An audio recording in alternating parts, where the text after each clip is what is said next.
A blessed Sunday to everyone. Magandang umaga, magandang araw sa inyong lahat. We have just started this new academic year, and mostly our schools are into online classes again. And we hear so many negative views, comments regarding the past experience of this online or virtual education. No? Ang hirap nga naman, no? I mean, the advantage for us who are teaching, for example, na hindi kami nagbibiyahe papuntang Tagaytay, no? ng traffic ng biyahe ng 3-4 na oras pag Sabado, no? That may be the only advantage, but indeed it's a difficult thing, and so the discussions now around what would be the most effective way of imparting lessons, etc. I saw the documentary some days ago on the early childhood education in Japan.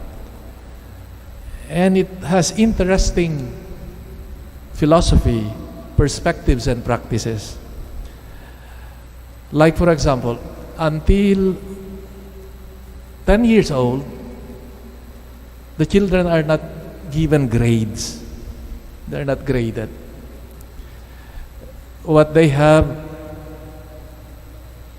for example, or unlike what we have here, nasa preschool pa, kindergarten, we induce them already to competition, no? Dapat ito yung number 1, ito yung, no? In the early childhood education in Japan, there is an emphasis, for example, on training the character, no? Kindness, politeness. They always say thank you. Crossing the road, you would see children even saying thank you to the green light, no?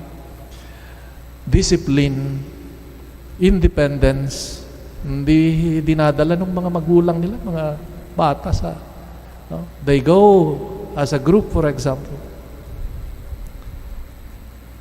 Respect, no? Walking together with others.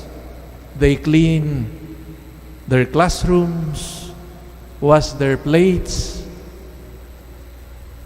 No, they give so much importance on this stage of children's education and formation, because according to their philosophy, they are setting here the basis of a wholesome character of a person.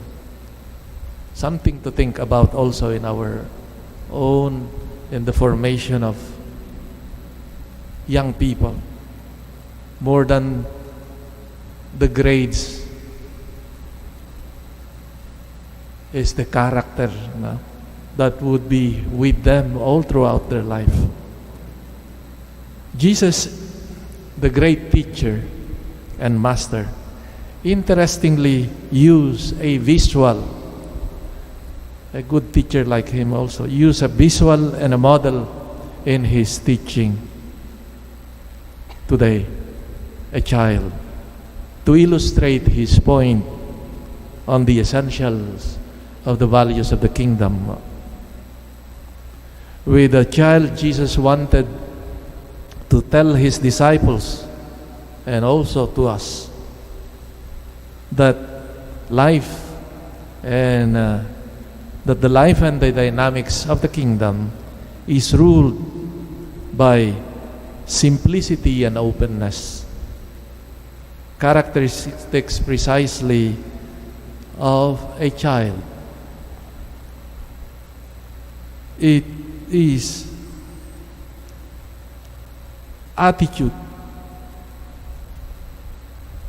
This attitude is not motivated, not ruled by power or sense or sense of entitlement, but that of openness and gratitude. The call to participate in God's kingdom, to be His disciples, also is a call to service. For it is in this selfless service that we become truly followers of the Lord. As the Lord would promise, the Father will honor those who serve me. And this is the way to greatness according to the standards of the kingdom. Selfless service and not ambition. And we have seen, for example, we have heard in the second reading the implications, according to St. James, of one who seeks for himself, no, and not for the others. And there is war, there is turmoil around in communities and relationship if it is motivated by ambition, by greed, by one's selfishness. And so in connection with the gospel, we are reminded once again of this call, this important call of the kingdom. In order to participate in it, is that we grow with these values proposed by Jesus, the values of openness, of humility, and selflessness. What can we learn from this? Jesus once again has shown us this great truth that only those who are selfless can truly render authentic service to God and to others,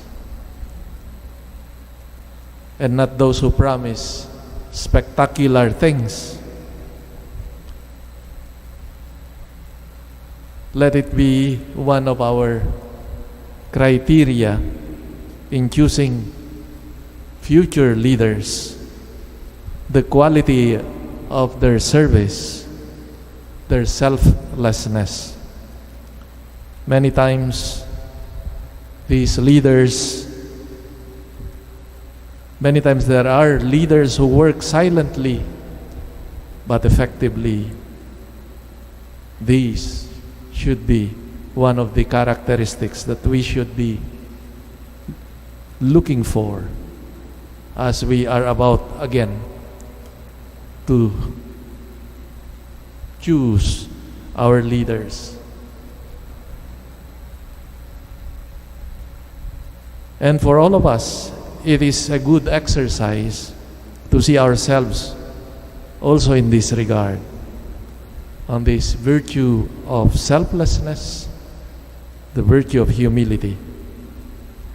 We should always remember that we can't please God with a proud and haughty heart. As one author said, pride must die in you, or nothing of heaven can live in you. Pride must die in you, or nothing of heaven can live in you. And the Lord, who comes to us once again with His Word, with the Eucharist, fruit of His service, selfless service to humanity, as we partake in this Eucharist, may we continue to grow also in the spirit of openness and humility, to be formed by the Lord and be prepared by His lessons, teachings. And may He who gives Himself to us freely and in this Eucharist be our strength to move and to go through life with humility. Amen.